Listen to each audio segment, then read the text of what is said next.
Yeah, you wanted to introduce the Bay group. Sure, sir, I can do that. Yeah. Yeah, I just wanted to make a couple of say a few words about Bay Area Dialogue Group. We have been dialoguing along the lines of Krishnamurti's teachings, which essentially is to discover for ourselves as to the nature of illusion, falseness that surrounds us in our lives.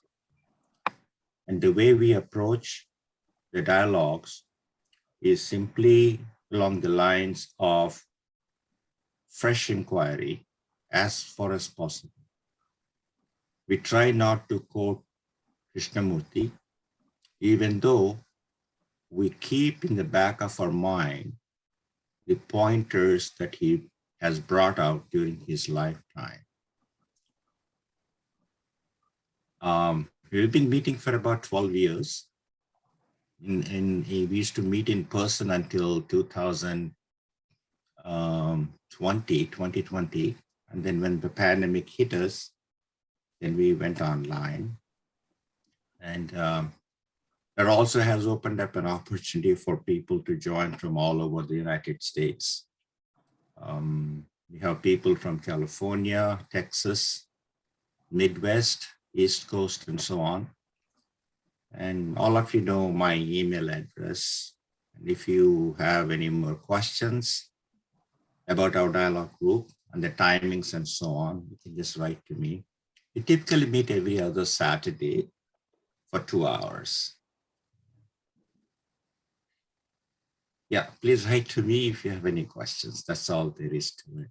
And that's all Are you relating with the new KFA center somewhere in that San Francisco area? We are not near to them. We are based in San Jose, physically. It's about 65 miles south of San Francisco. But because we are on Zoom, it really doesn't matter as to where people join us from. We have people, like I said, joining from all over the United States at this point. We have over 45, 50 people in the group. Typically, anywhere between 12 to 14 people join at a given time. And that's a decent size for us to go ahead and have a dialogue among ourselves. Rick, would you like to mention about the Ojai retreat? These two groups have jointly organized these talks. Yes, sir. You are muted. You are muted.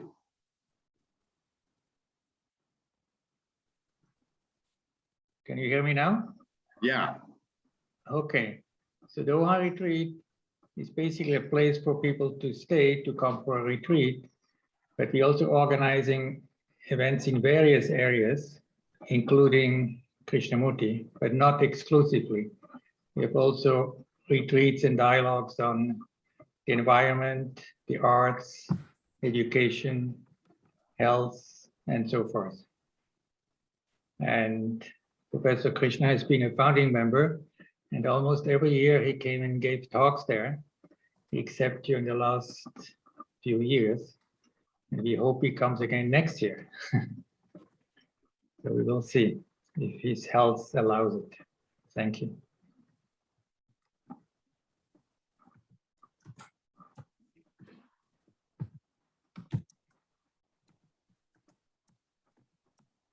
Shall we begin, Mr. Rao? Yes, sir. Please go ahead. Okay.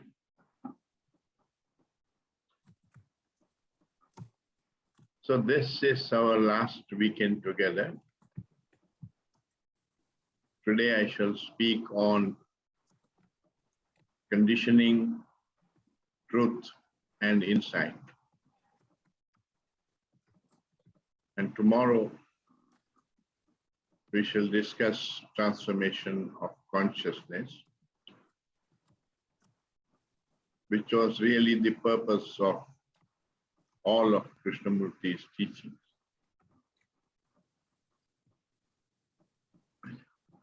Since tomorrow's will be the last talk,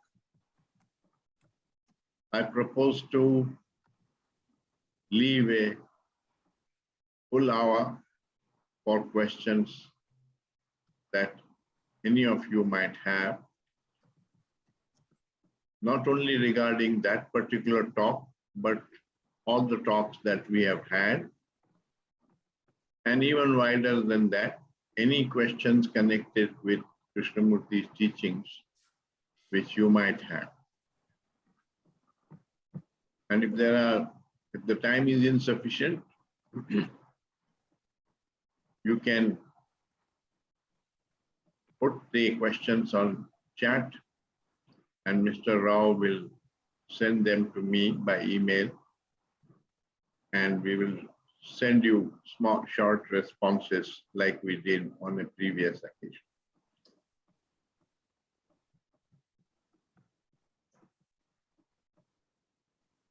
Now, we have already talked about a lot about conditioning and request for truth and so on.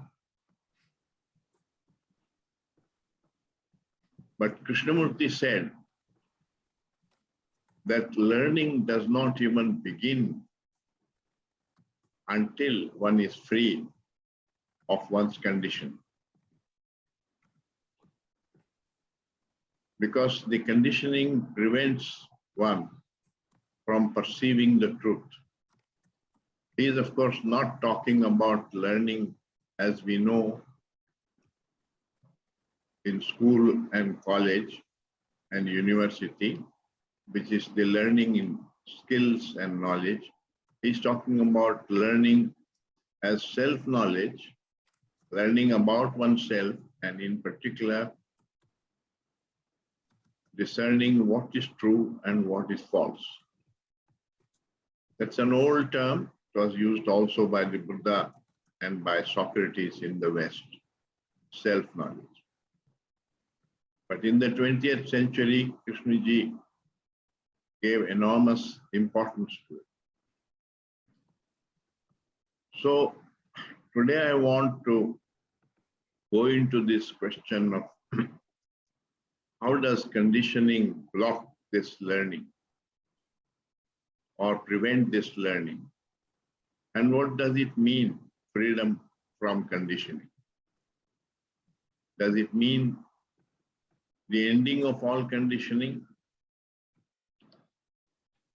Or does it mean that the conditioning ceases to be compulsive in one's consciousness?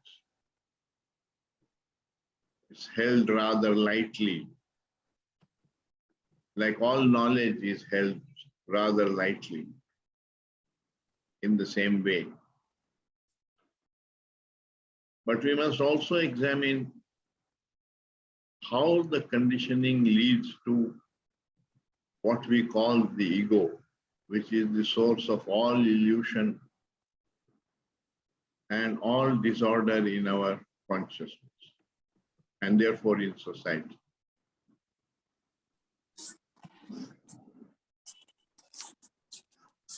So I chose this topic because I think it is very important to investigate how conditioning occurs and how it blocks us from self-knowledge, from this learning, and how it creates the ego. The ego by itself not the same thing as the condition. It's the attachment or the identification one feels with that conditioning. You don't hold it just like a piece of knowledge or information. It becomes you. It becomes the me. And I derive tremendous importance out of it.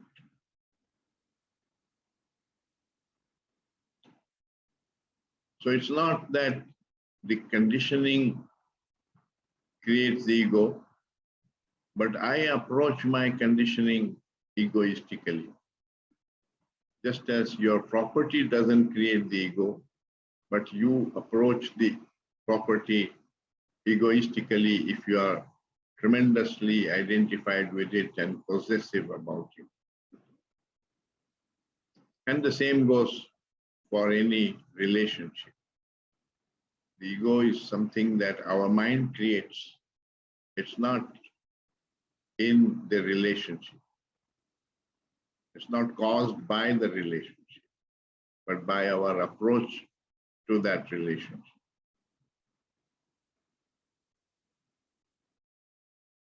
That's why it is important to investigate this, because unless we investigate and we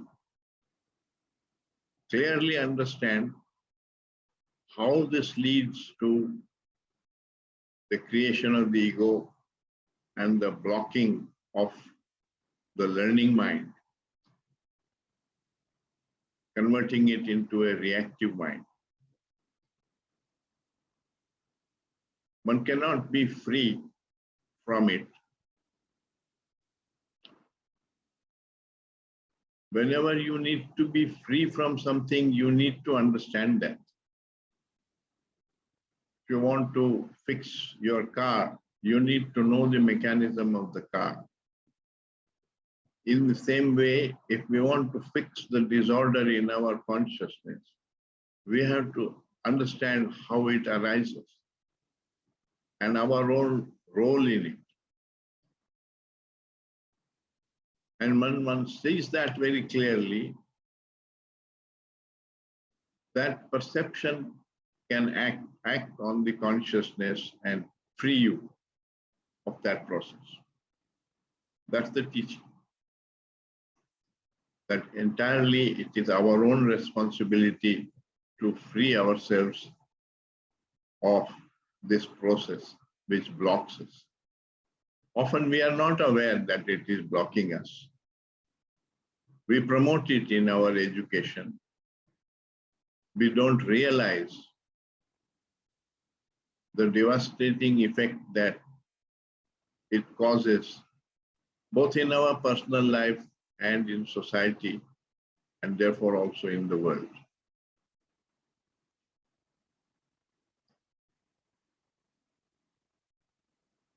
Now, there is no ego anywhere in nature. And when we are born as a child, you are a product of nature. And there is no ego in the child. So how does it come about? The child is born in a particular family, in a particular country, in a particular culture, and its brain does the job of learning from its environment. The child imitates the elders, the family values, the language, the food habits, the dress, everything from the environment. All that creates the personality. And it's also the conditioning. So not everything in the conditioning is harmful. There are also a lot of factual things which don't block us. And that's why it is important to understand when the conditioning blocks us and what kind of conditioning does not block us. And is in fact useful, such as the use of language for communication and thinking, for taking decisions, and so on. Mr. Rao asked me today to also speak about right action, because you may come upon the right consciousness, but you have to take decisions in life. And what is the right way to take those decisions? and what is the wrong way to take those decisions. So we will discuss that also towards the end of today's talk.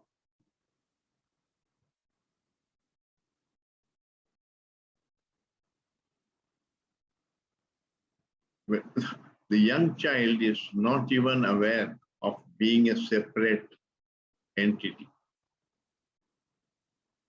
Often children don't realize that when they have a pain or a headache, their mother doesn't feel it. And they get angry and they cry that she's not doing anything to relieve them. And they don't know that the mother doesn't know until they tell. Or through their crying, they communicate that there is distress. But soon as the child grows up, it sees that when it falls, he feels the pain. His brother doesn't feel the pain. And when his brother falls, the brother feels the pain. He doesn't feel the pain. So he begins to realize that he is separate from his brother, because the body is separate from the body of the brother. So there it begins, the feeling of being a separate individual. And the human child is extremely dependent, unlike the young one of an animal, who becomes independent in 3 months or 6 months and is able to function independent of its parents. The human child is dependent for something like 20 years, not only physically, but also in the development of consciousness. It needs guidance. And that is why human beings have evolved the institution of marriage and family. The real purpose of that, not just to ration sex, but to take the responsibility of raising the children which come out of that marriage and care for them and look after them. And nobody has found a better way of doing that than for these two individuals to take the responsibility of creating a home and a family in which the child grows up and all the needs of the child can be taken care of. So it's essentially a mechanism for fulfilling our obligation or our responsibility towards the next generation. They tried experiments in Russia to say that the child belongs to the government, the state, and parents don't have the ownership of the child. But it created so much chaos that they had to go back to creating the family. And so no one has found a better way of discharging the responsibility towards the younger generation. And that's why this institution is not a natural institution. It's a man-made institution, family, and not there in the animal world, except occasionally, rarely, you do find two creatures coming and living together,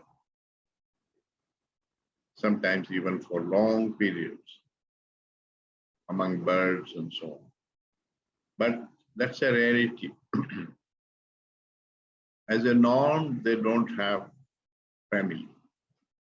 They become independent very quickly, within 3 to 6 months. But the human child is extremely insecure and needs for its security to be looked after, cared for by the parents. And if the parents didn't do that, the child would destroy itself. It won't know how to negotiate the traffic or how to avoid the precipice, everything. You have to protect the child. So naturally, the child feels protected in its home and therefore develops attachment to the home. And that creates the feeling of the me and the mine, my parents, my family, my culture, my religion. You sort of begin to feel that you possess all this. And that identification is necessary for the child to survive. That's why in every human being, the ego develops. It's not that you don't develop the ego. The question is, are we permanently trapped in that state? Are we permanently dependent on only the family? Or at some stage, maybe when you're 21 years of age or whatever,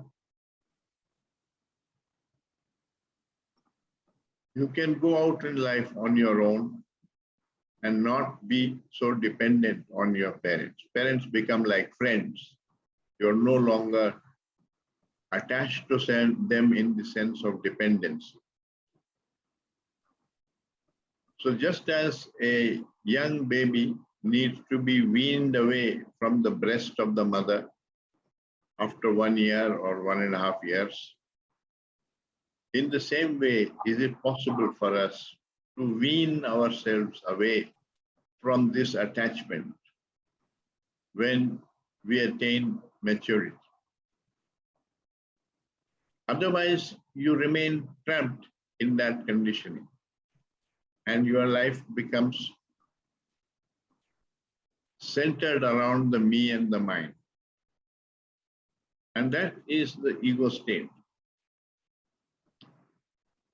Once the ego state forms, it is only concerned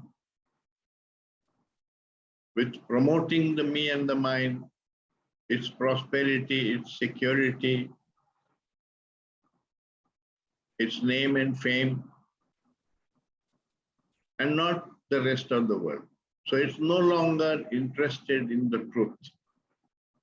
It's interested in furthering the me and the mind, which is self-interest, because the self identifies itself with my family, my culture, my country, my religion, and so on. And it becomes a well-entrenched thing. So the mind ceases to be a learning mind. So that's how the ego destroys the learning mind and turns it into a self-centered entity which is essentially interested only in promoting the self being its own body, its own pleasures, and whatever it has identified itself with. So Krishnamurti pointed out the danger of that and asked if we can stay without identification, at least after you have matured, grown up as a human being. That's why every human being needs self-knowledge. Without self-knowledge, it won't happen. The normal state in which everybody grows up is one of attachment and one of the ego and possessiveness, all that. But once you see the limitation of it and the falseness of it, you can come out of it. Because once you see the false as the false ends. And that's why self-knowledge is extremely important, because it discerns the false as the false and has the capacity to end the false. It is this false that divides us, makes us feel separate from each other, makes us into rivals, competitors, enemies. Because if your self-interest is against my self-interest, then you become my enemy. Because my purpose is to further my self-interest, and your purpose is to further your self-interest. So long as we function in that way, you are never going to end this division. I mean, Putin is interested only in furthering the security of Russia. He is not interested in the people of Ukraine. And vice versa. The Ukraine people are interested in their own security. They are not interested in the Russians. And the Russians become enemies because they are affecting your security. This whole division comes about because of that ego on both sides, which is the attachment to your particular set of people. That set can be just myself, it can be just my family, it can be my community, my language, my country, and so on. So larger and larger circles, but always a division across that. And therefore, if you kill within your country, you are a murderer and you are hanged. But if you kill across the border, you are decorated as a hero. So the same act is treated very differently because the mindset looks upon it in this way. And so Krishnamurti pointed out that you have to get out of this mindset. Otherwise, there is no solution. The world is the way it is because we are the way we are. And unless we change, the world cannot change. That world meaning the society, not the universe. The universe goes on. Our society that we are creating. And therefore, we are all responsible for everything that happens in our society. Not we think only the people of Ukraine and Putin or Russia are responsible for that war. No. All of us have contributed to that war through this egoistic mindset. And so Krishnaji said, it is necessary to completely transform yourself. The way we are living creates disorder. And therefore you have to completely change this way of living. And that's only possible when self-interest ceases to be the dominant motive. I remember a dialogue he had in 1985 in Rajghat, which I attended also, along with a number of Buddhist scholars and so on,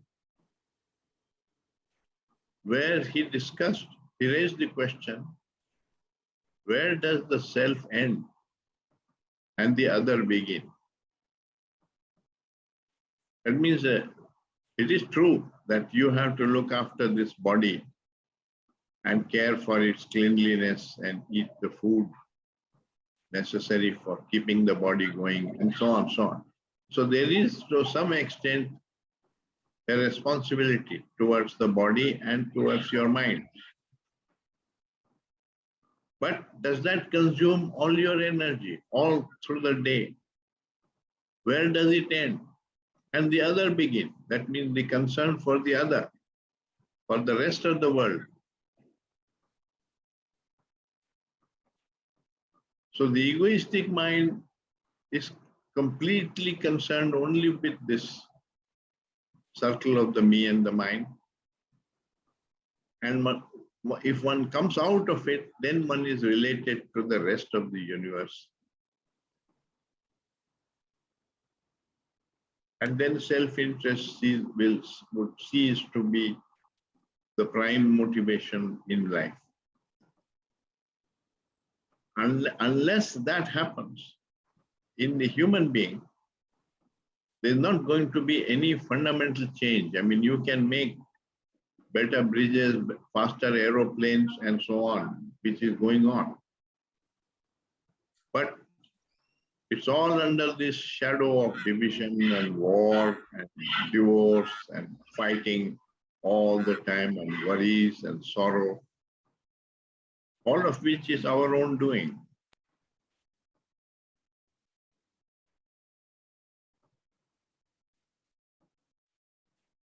So since we grow up as a child until the age of about 20 years, you need to be attached to your family and you feel secure in your home. This feeling for the me and the mind and the identification with the me and the mind develops in every human being.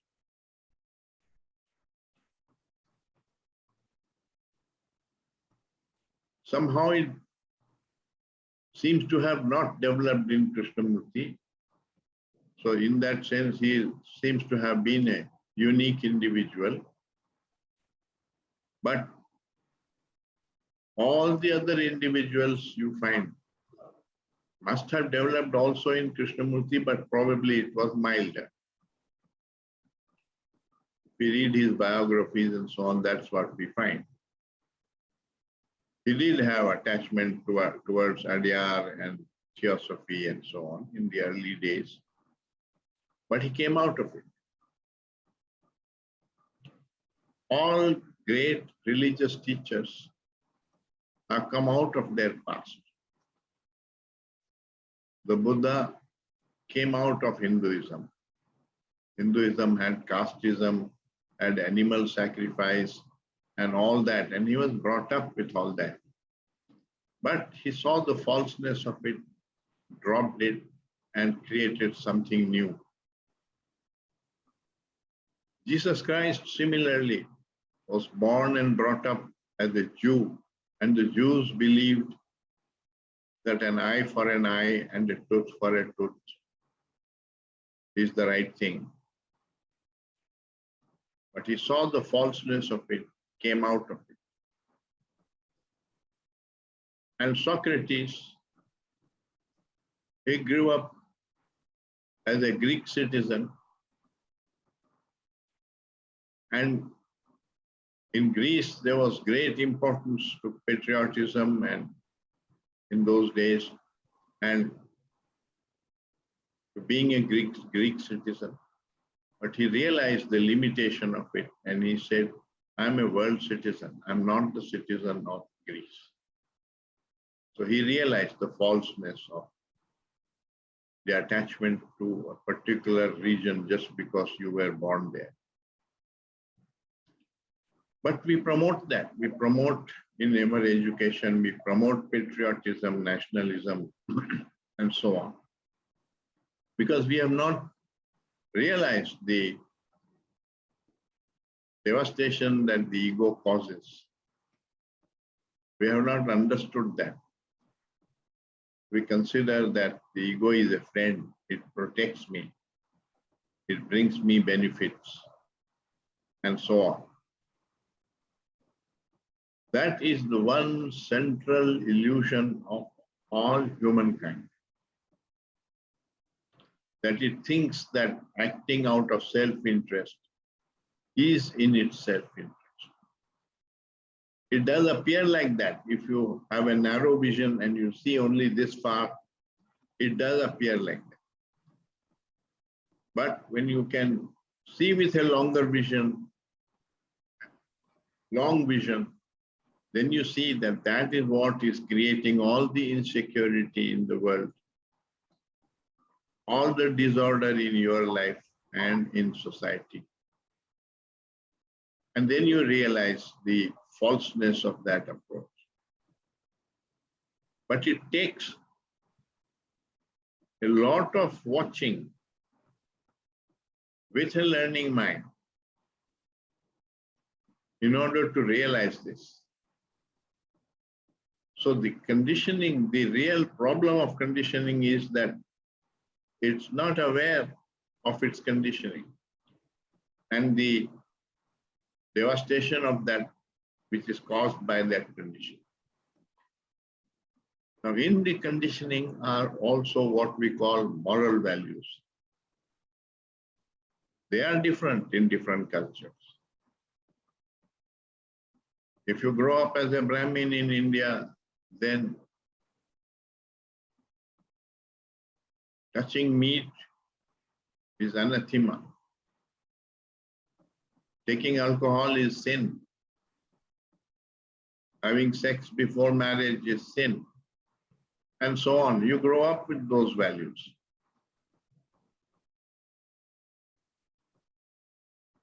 In another culture, the values are different. In some cultures, they consider it's all right for the widow to marry again. And in other cultures, it is not all right. You had married and you are married for all lives, all several lives. They believe that. And therefore, it's you're being disloyal to your husband if you marry somebody else after he has died. And so on. So these moral values themselves become a cause for division among people. Because what you consider is sin here, you can't say that it is not a sin in England, it's a sin in India. So the mind develops all this conditioning and these moral values, not realizing that it is just an accident of birth, that you were brought up in that culture with those values. It's not an universal truth. It has become a truth for you because you have grown up with it. So in the Islamic world, they grow up seeing women only in burqa, not showing their face to anyone other than their husband, and so on. And that becomes the norm for them. That becomes virtue for them. And that's what maintains it. And they feel divided from other people who don't do that. So all this conditioning creates this division and the conflict that we have had between Christians and Hindus and Islam and communists and so on. So any kind of identification with either an ideology or a country or a language, identification meaning a sense of possession, a tremendous importance to it, investing in it psychologically and deriving a feeling of status in belonging to it. Otherwise, it doesn't block you. Like the knowledge of physics or of art doesn't block you. It's also there in your memory, but it doesn't block you because you don't identify with it and so on. If you do and you derive a lot of importance to it, you can build your ego around them. But only a few people do that. So one has to go into this question, examine what Krishnamurti is pointing out, investigate it in one's own life. Treat what Krishnamurti is saying as a question. The question, he said, is a jewel. And you can learn from every disorder that you experience in your life. Whether it is jealousy, whether it is anger, whether it is violence, whether it is enmity. From that you can learn about yourself, provided you have a learning mind. But if you have a judgmental mind, you don't learn. You judge that, including judging yourself and condemning yourself, that anger is evil and how did I give in to anger and so on. And then repentance and all that kind of thing. That doesn't change anything. But if you learn about it, it is arising within your consciousness and it has a causation which you can watch and understand. And it is in doing that experiment, watching yourself, that there is a possibility of learning about it, the falseness of the approach, and going beyond it. That's the work of self-knowledge that is necessary in order to be free from conditioning. So freedom from conditioning is not absence of conditioning, because the conditioning is sitting in the brain. When I grew up in India, in a theosophical family, and learned physics, so all that is sitting in my brain. I can't wipe it away. There is no need to wipe it away. It's a factual thing that exists in my brain. But why do I identify with it? Why do I think whatever it says is true? It's not true. The opinions of a conditioned mind are not truths. And my mind is also conditioned, so my opinions are also not truths. My friend's opinion are also not truths. So that brings us to the next question. What is truth? It seems to you that what is the norm in your culture seems like truth. That is not the truth. That's just a conditioning, dependent on where you were born and how you were brought up. So what is the universal truth? Because religion is this quest for the universal truth. Just as science is a quest for the truth about how nature functions. There is no such thing as Indian science and American science and Russian science. There is only science. Either something is true or it's not true.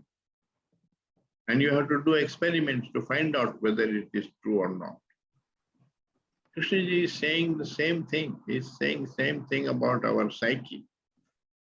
He's saying our psyche is trapped in a lot of false notions, which we don't realize are false. That's what an illusion is. An illusion is something you take to be true when it is not true. It's not part of nature. It's simply a construct of human thought, which you have accepted as true. And the other man has accepted some other construct to be true.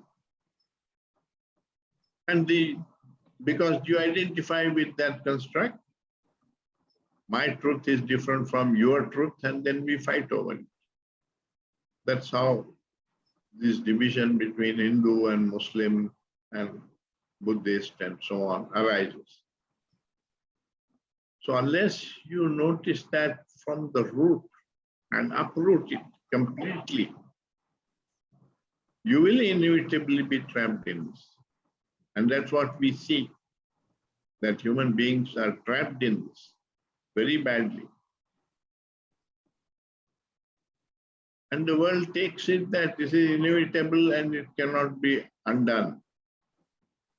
So all that is necessary is that you try to make some sort of adjustment, some sort of peace agreement and so on.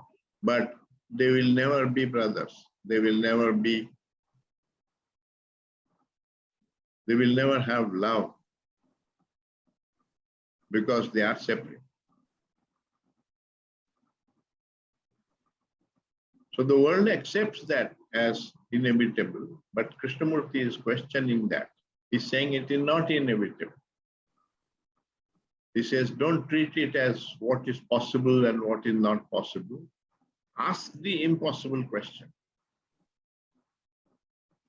It's the politician and the businessman who are concerned only with what is possible.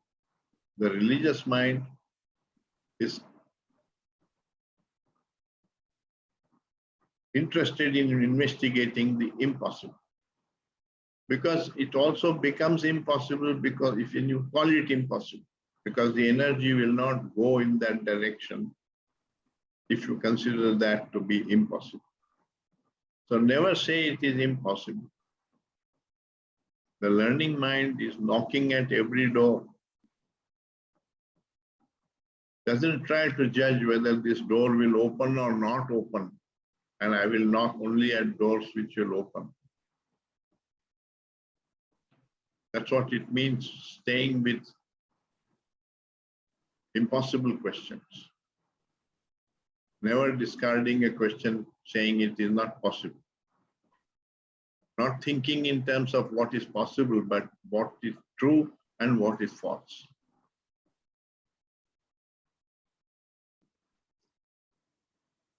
So it needs going beyond one's conditioning. The truth is not in the conditioning. The truth is beyond conditioning.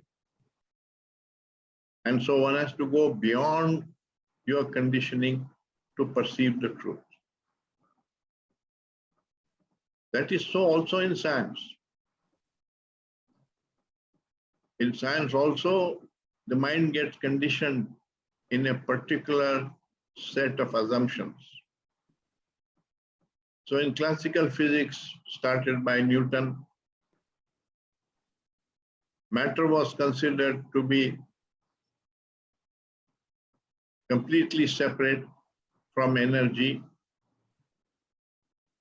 and it was conserved. For a long time, we learned that in every chemical reaction, we balance the equations on both sides. The number of atoms on the left side had to be the same as the number of atoms on the right side. Only they could get connected with differently with other atoms. But the number had to be the same, which means the mass had to be the same. And time was considered to be something that is flowing inexorably. And space was like a container in which the whole universe was contained.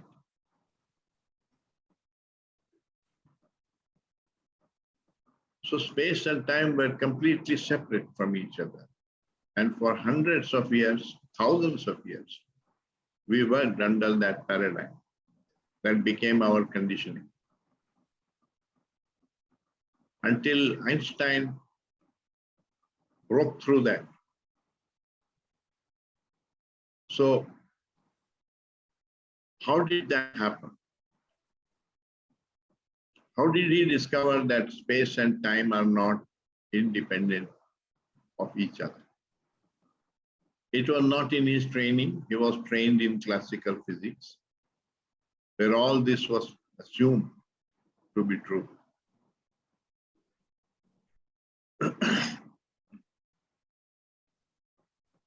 It is not in his experience, because you don't experience velocities comparable with the velocity of light, and therefore you don't see time and space mixing with each other. So it was not in his experience, it was not in his training. So from where did it come? And that is what is called a flash of insight.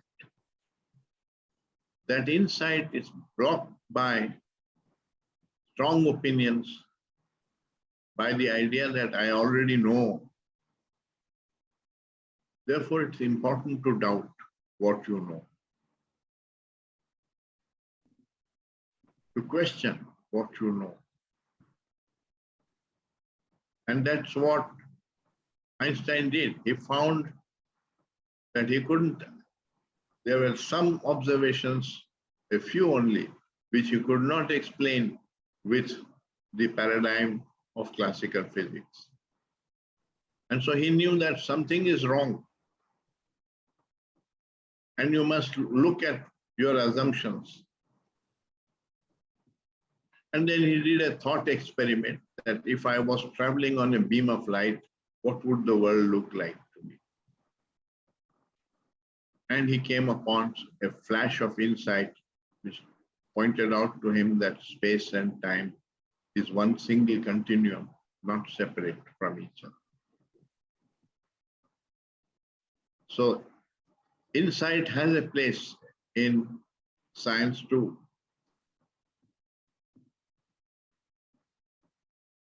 But it is needed only for the one who makes the initial discovery.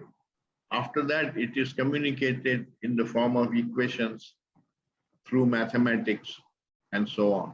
And then it is taught to students in that way. They don't have the insight, but the knowledge works. In the religious quest, if you don't have insight, you have ashes. The knowledge doesn't work. We saw that earlier in earlier talks, that knowledge does not transform consciousness. Knowledge of the truth is not the truth. The truth lies at the level of perception. So that's one thing we have to understand also, that truth here is not just a correct description or a correct idea, a rational conclusion. Is not the truth. Truth is at the level of perception. Perception means it involves all your senses, which includes the mind. The mind is also a sense. But not only the mind, not only the intellect. It's a more holistic perception. So that's why Krishnamurti asks for sensitivity. You have to be extremely sensitive. That means your eyesight, your hearing, your sense of smell, everything must be acute. And you must care for that. You must care for your body, make it sensitive. Otherwise, you don't notice things. You miss out. So that's a prerequisite for self-knowledge. Otherwise, you are partially blind. You won't see many things. So how are you going to find the truth?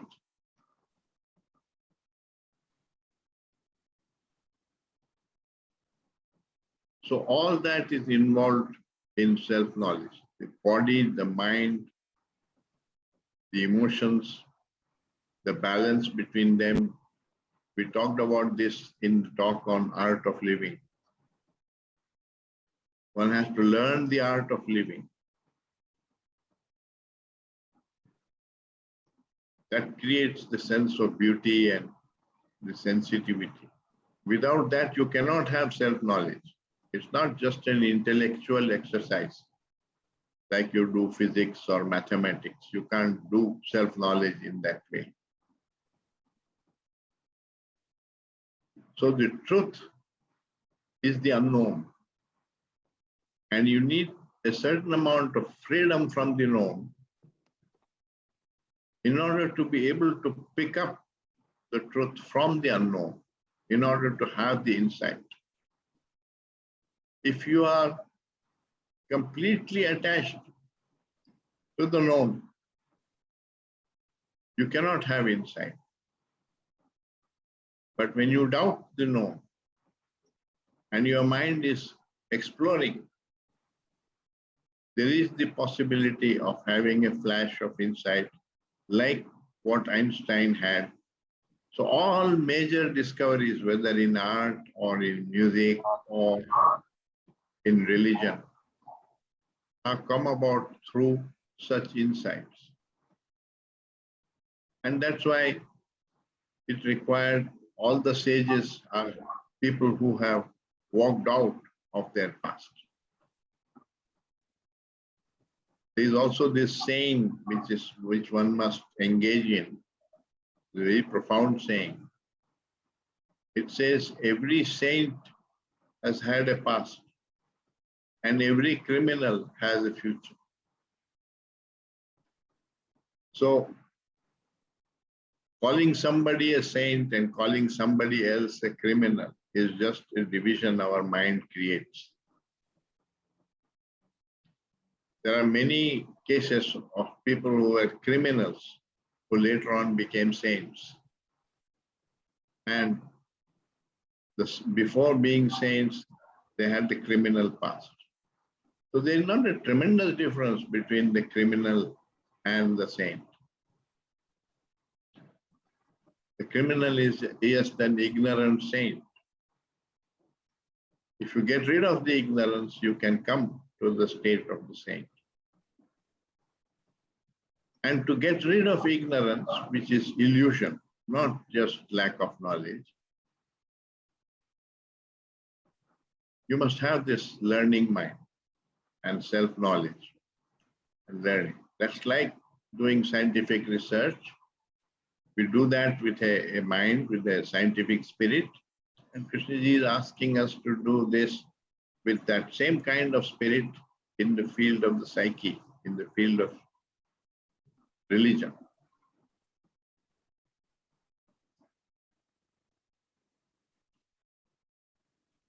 So truth has a very different meaning here. It's not just a correct idea or a rational conclusion.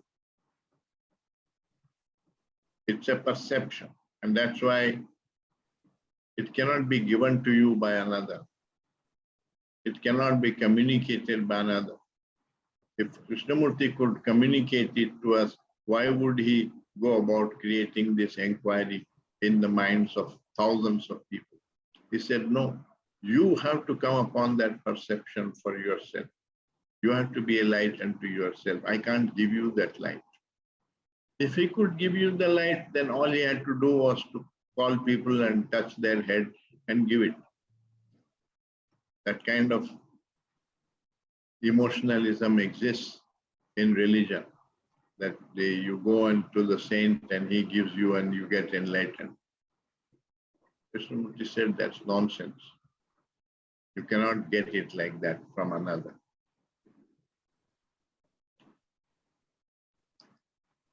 When he healed Vimla Thakar of her hearing, she felt very grateful and she said, sir, I feel that something has also opened up in my mind. And Krishnaji said to her, no, you are imagining. That doesn't come like this. That means he's saying, I can heal you physically, but I can't heal you psychologically.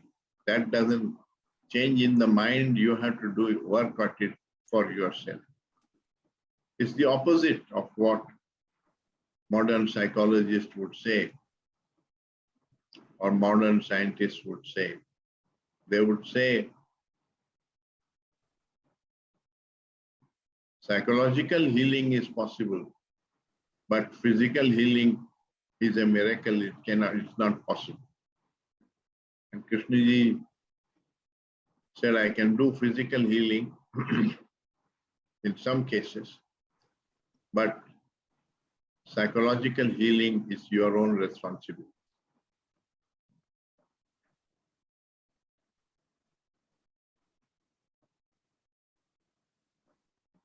So the religious sense of right and wrong is connected with the motive with which you are doing that work or approaching. It is not that some work is religious and another work is irreligious. No. Krishna said, the religious mind can do any work. It will change the way that work is being done. It can do business, but in the business, your concern will not be only with your own profits.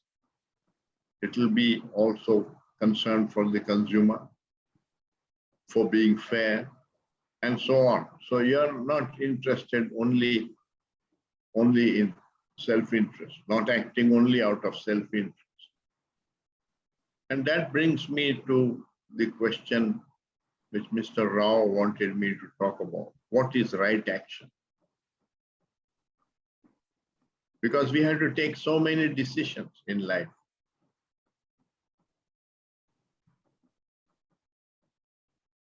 If that decision is motivated with self-interest, that self-interest corrupts that decision. But when there is not self-interest, but you are concerned with the whole, what is right for the whole, right meaning what leads to the happiness and welfare of the whole, all people who are connected with that decision, not just you and your profit, then you're not acting out of self-interest. That is right action. So right action in religion is defined as any action that arises from a state of love and compassion. Is right action even if it fails to achieve the end. And it is wrong action if it is done with self-interest,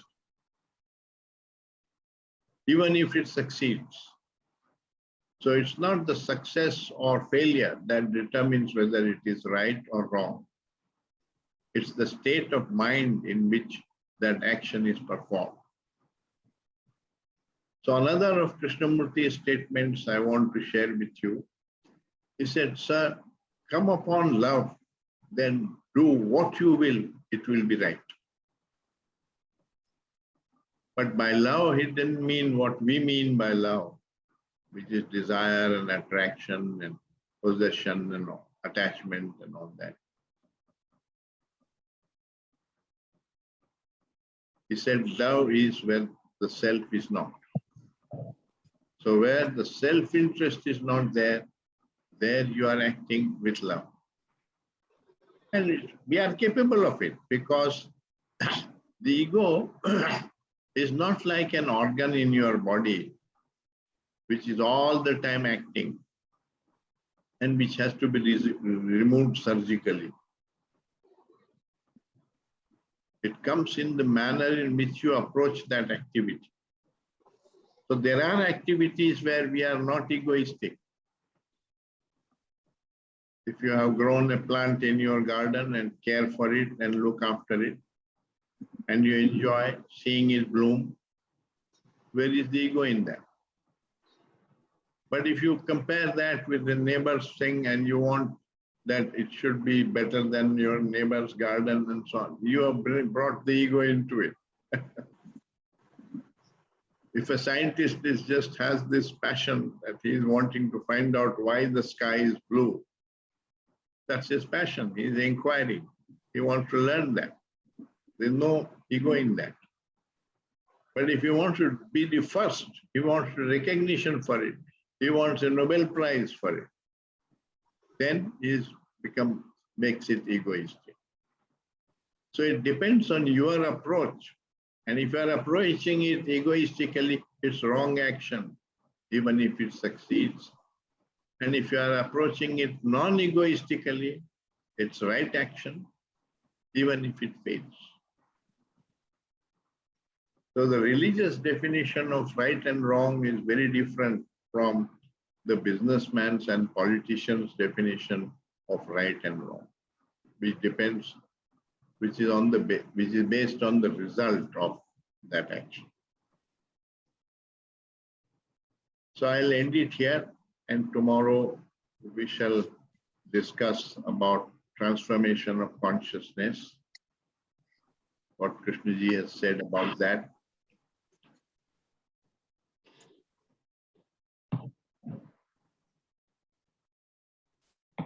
Thank you, Professor Krishna. For about half an hour. tomorrow, so that we have a full hour left for question and answer. And as I said in the beginning, since some new people may have joined later, you can ask any question connected with Krishnaji's teachings, not necessarily only based on the talk that I have given. And I shall respond. Thank you.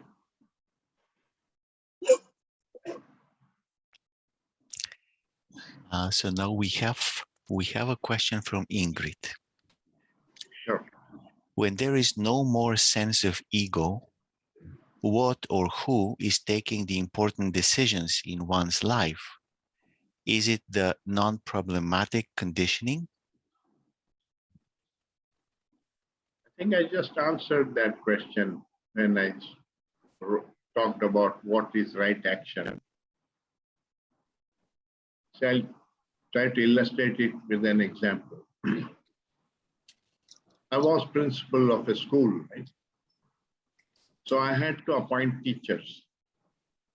In appointing the teacher, if I am concerned about whether he will support me and whether if I have a problem with other colleagues in whether he will be on my side and so on, then I am, or he is related to me or so on, that's corruption.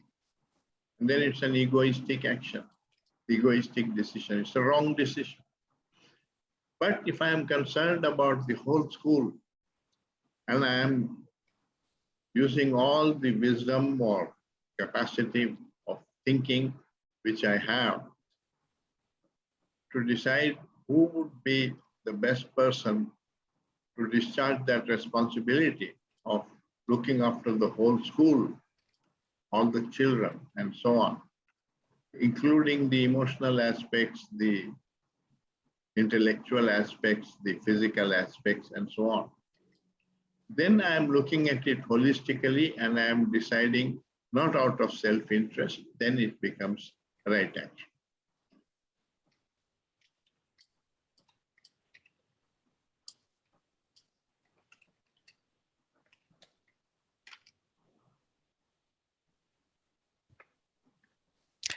Thank you. The next question is from Ruth Fisher and Walter Wiesman. This question refers to Kriya Shakti and the human will and its combination. It is said that there will be effective results when the will is uttered while, in quotes, thinking of oneself. This is hard to comprehend. Did J.K. mention anything on that matter? Are there specific exercises to strengthen the will? No, he pointed out that the will is the essence of the ego. And only when the ego is not there, then the will is in the form of discontent, which is like a fire, and it energizes you. It is not dissatisfaction, which is seeking satisfaction. It's not a question that is seeking an answer. It is just a question. The beauty of its exploration is energizing you. So this inquiry itself has to be non-egoistic. It has to be done for the love of it, for the love of learning. Learning is not an egoistic desire, but becoming or achieving an end makes it into an egoistic desire. And usually the will is seeking an end. There is a famous saying that happiness is not at the end of the road. It's along the way. It's the same thing. It is in the process itself has to be happy. You cannot achieve happiness through unhappiness and distress. And similarly, they say peace is the way, not that you arrive at peace at the end. Peace is the way.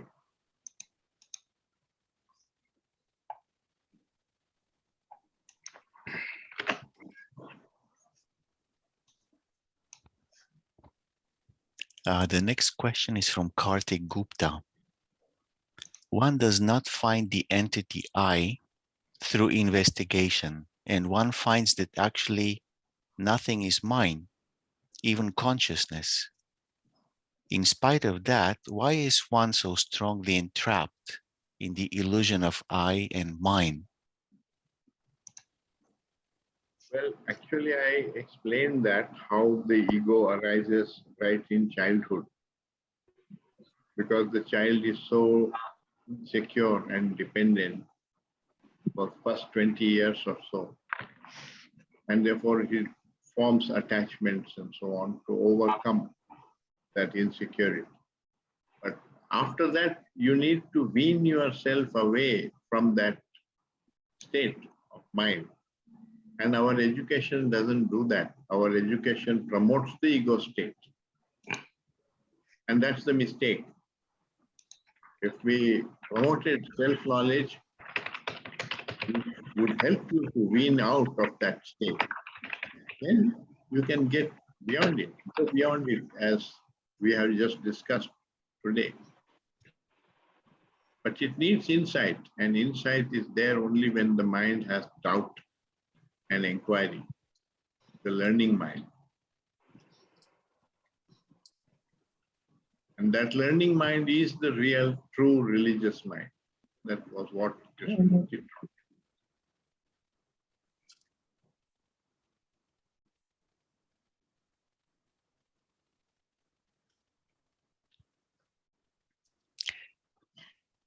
We have a question from Kanchan Gogat. Are religious or scientific discoveries invented by thought or insight in the sense K refers to?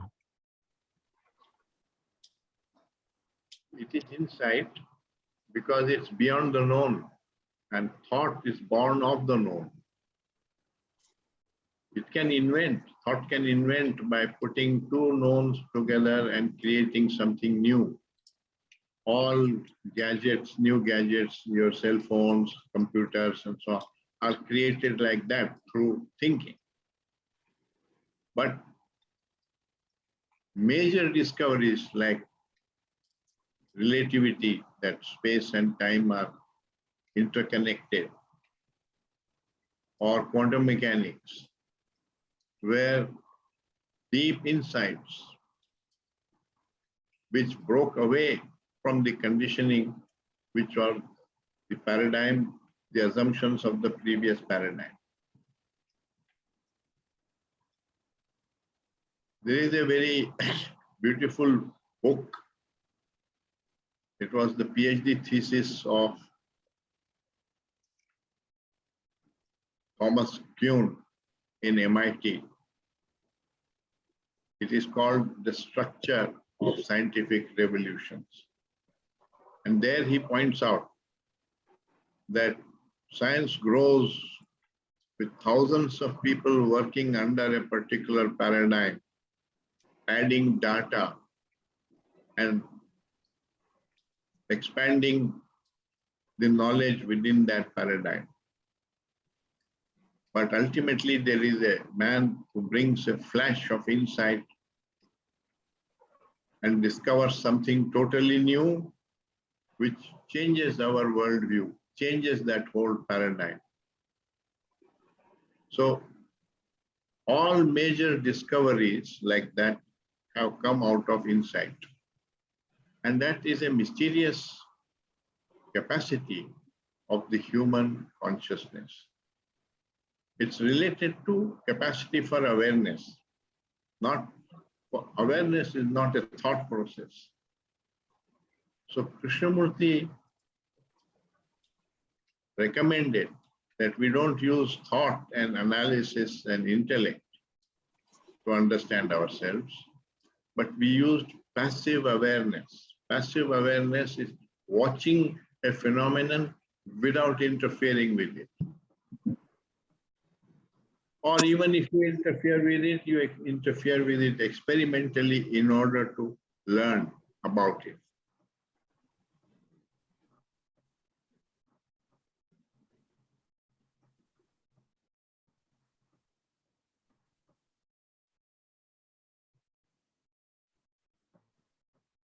We have a question from Gausi Pasha.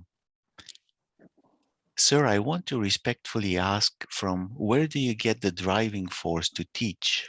Is it from seeing the disorder of humanity and wanting to change it?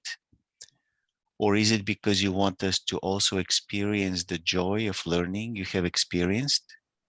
Or a mix of both? Or is it something else? It is simply the joy of sharing this inquiry with other friends who are interested in this inquiry. And in that sharing, I learn too. So it's like learning together. It's not that I am teaching something to you which is novel. I'm merely investigating what Krishnamurti has said. And my investigations could be wrong. Therefore, they should not be taken as an authoritative illustration of Krishnamurti's teaching. Because his teaching is that what I am saying is pointing towards the truth. It's not the truth. It's pointing towards the truth.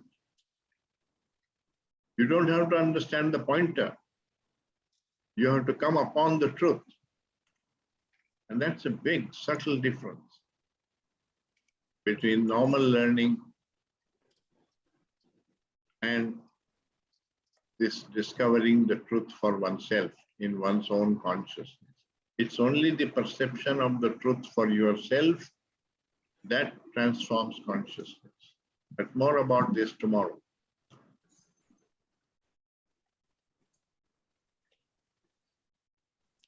And now a question from Gayatri Chandavarkar. Please tell us the connection between the learning mind and wholeness, which Kay talks about. Aren't order and non-fragmentation essential for the state of wholeness?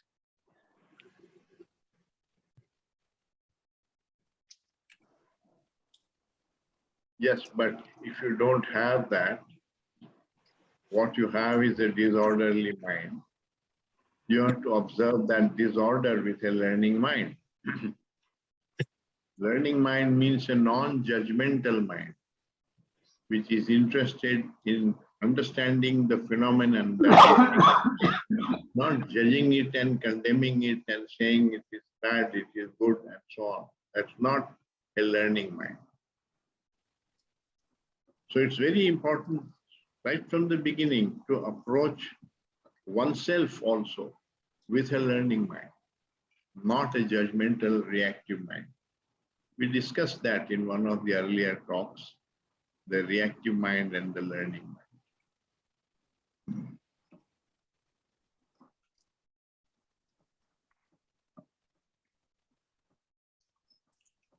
Question from Asha.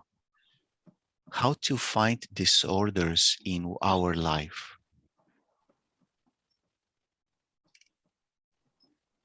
It's very perceptible because the disorder in consciousness creates pain.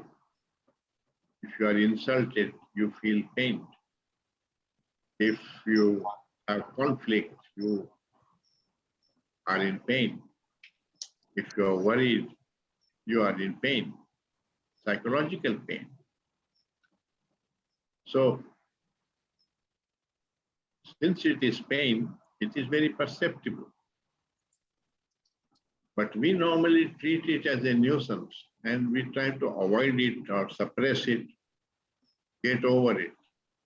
And Krishnamurti is saying it's an opportunity to learn about yourself. So stay with it.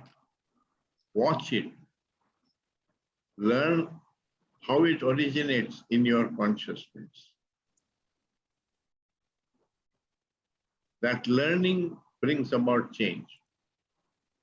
Not your will, not your decision. This is an area in which decision does not work. You can see that for yourself. You don't have to accept what I am saying. Just decide that from tomorrow you will be happy and see whether your decision works. Or decide that you will not worry and see if your decision works. And you will realize how superficial our decisions are. Anything that is profound has to be learned for oneself. Only the trivial can be taught or learned from another.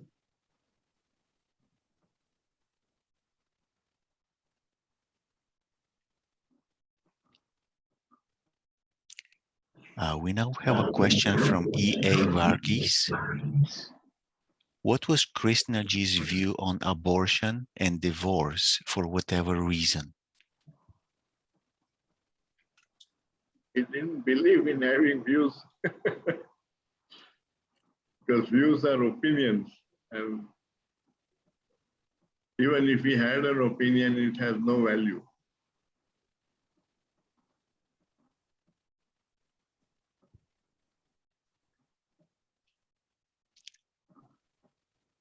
And the question from Prasad Mulupuri, what is your take on Lives in the Shadows of J.K.?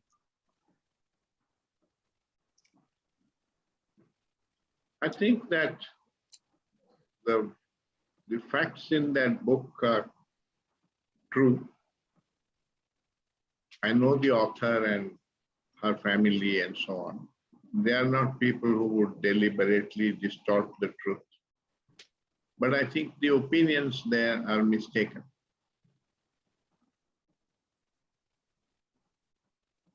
And that is, one has to be careful about any book which one reads.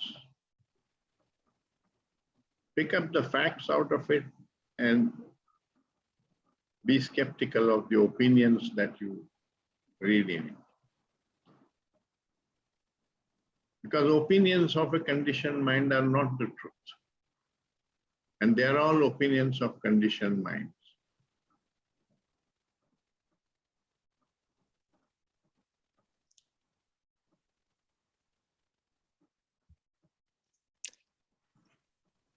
The next question is from Sanjay. Sir, what is detachment inwardly?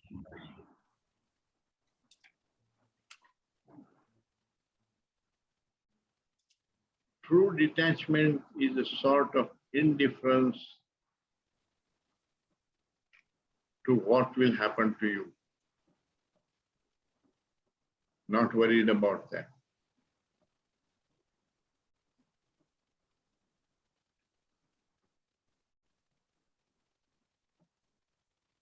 But Krishna said, beware of practicing detachment. You will end up practicing indifference.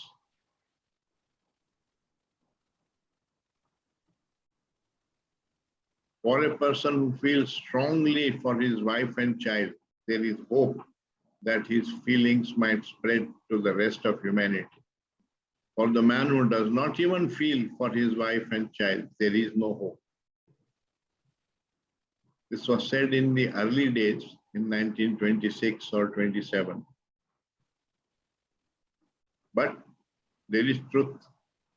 There is element of truth in what he points out.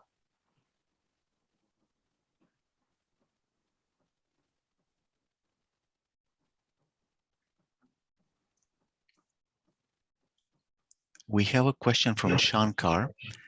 I am not sure if I will read it exactly as it is. I haven't tried to change the sentence. Is seeing false in what is truth? Yes, seeing the false as the false, hence the false, and therefore ends the disorder that arose from that false. You cannot create order. Order is part of nature. Our mind creates the disorder, and if you get rid of illusions, you end the disorder, and therefore you come upon order. You cannot create order positively. You have to end the disorder, then you will discover what is order. And that order is peace and harmony and happiness, and sensitivity, beauty, all that.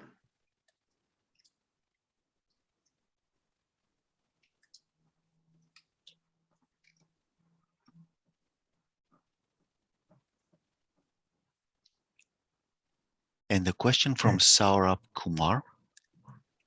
Sir, what does it mean to practice indifference? Practice of indifference.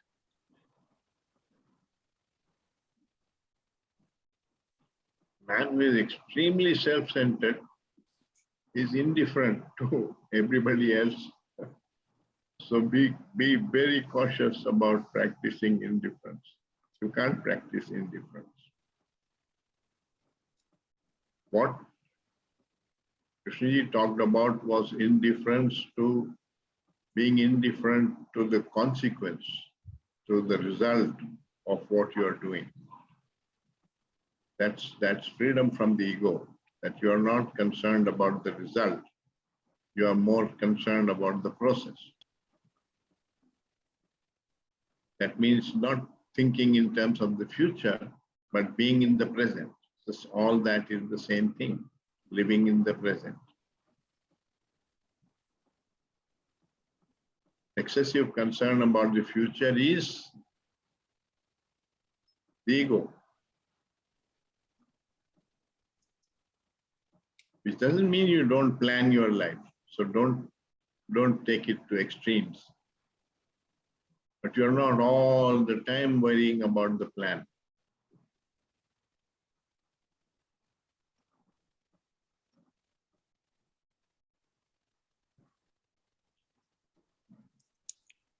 And this is the end of the questions we received today. So maybe we can, actually, let me see, there might be one more. So maybe here is the last one from Shankar. Sir, Buddha said perceiving through name and form is origin of illusion. Why Krishnaji didn't say this so simply? Because Krishnaji was Krishnaji and the Buddha was Buddha. Why should he copy Buddha? He uses the language he knows. And why compare the one with the other? He said, don't accept what I am saying. Investigate it. That's what we should be doing. If we are interested in our self-knowledge, or are you more interested in finding out what Krishnamurti was and comparing him with the Buddha, then go to the university and register for a PhD.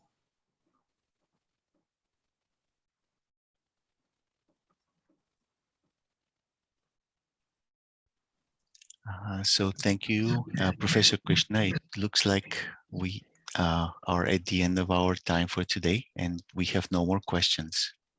Thank you. And we will have plenty more time tomorrow for questions. I intend to speak only for about half an hour tomorrow and leave 1 hour for questions. So you can bring all your questions tomorrow, including any questions that are not related to talks which I have given, but related to Krishnaji's teachings. Thank you. Thank you so much. Thank you. Bye. Bye. Thank you, Bye. sir. Thank you, everybody. Thank you, sir. Good night to all. Thank you, everybody. Thank you. Good night. Yes, Thank you. thank you very much. Thank you. Goodbye. Thank you. Thank you.